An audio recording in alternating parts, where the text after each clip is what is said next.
దుబ్బాక నియోజకవర్గ ప్రజలకు నూతన సంవత్సర శుభాకాంక్షలు తెలియజేయడంతో పాటు యువత చెడు వ్యసనాలకు బానిసలు కావద్దని డాక్టర్ హేమరాజ్ సింగ్ సూచించారు. సిద్దిపేట జిల్లా దుబ్బాక 100 పడకల ఆసుపత్రిలో ఏర్పాటు చేసిన మీడియా సమావేశంలో ఆయన మాట్లాడారు. దేశాన్ని పట్టి పీడిస్తున్న డ్రగ్స్ మహమ్మారిని తరిమికొట్టాల్సిన బాధ్యత ప్రతి ఒక్కరిపై ఉందన్నారు. నేటి యువత డ్రగ్స్ కు బానిసలు అవుతున్నారని ఆవేదన వ్యక్తం చేశారు. యువత లక్ష్యాన్ని ఏర్పాటు చేసుకుని ఉన్నత స్థాయికి చేరుకోవాలని సూచించారు. చెడు వ్యసనాలకు బానిసలు కావడం ద్వారా కుటుంబ ఆర్థిక పరిస్థితులు చిన్నాభిన్నం అవుతాయన్నారు. సమాజంలో మంచి గుర్తింపు తెచ్చుకునే విధంగా యువత నడుచుకోవాలన్నారు. మంచి సుఖశాంతులతో ఉండాలని చెప్పి కోరుతున్నా.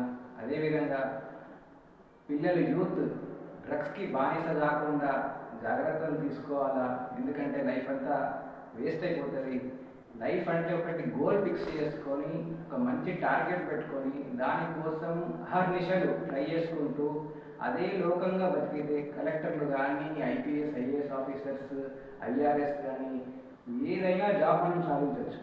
కష్టపడితే సాధించలేనిది ఏదీ లేదు. మనం కష్టపడాలా, దాన్నే మోటివ్గా తీసుకొని దాని మీదనే మొత్తం ప్రయత్నం పెడితే ఖచ్చితంగా సాధిస్తాం.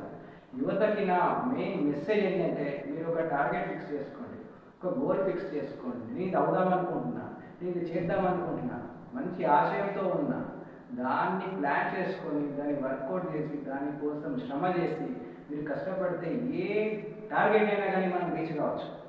కాబట్టి అందరికీ మంచి కలగాలని చెప్పి ఈ సంవత్సరం అంతా బాగుండాలని చెప్పి కోరుతున్నాను భగవంతుడు.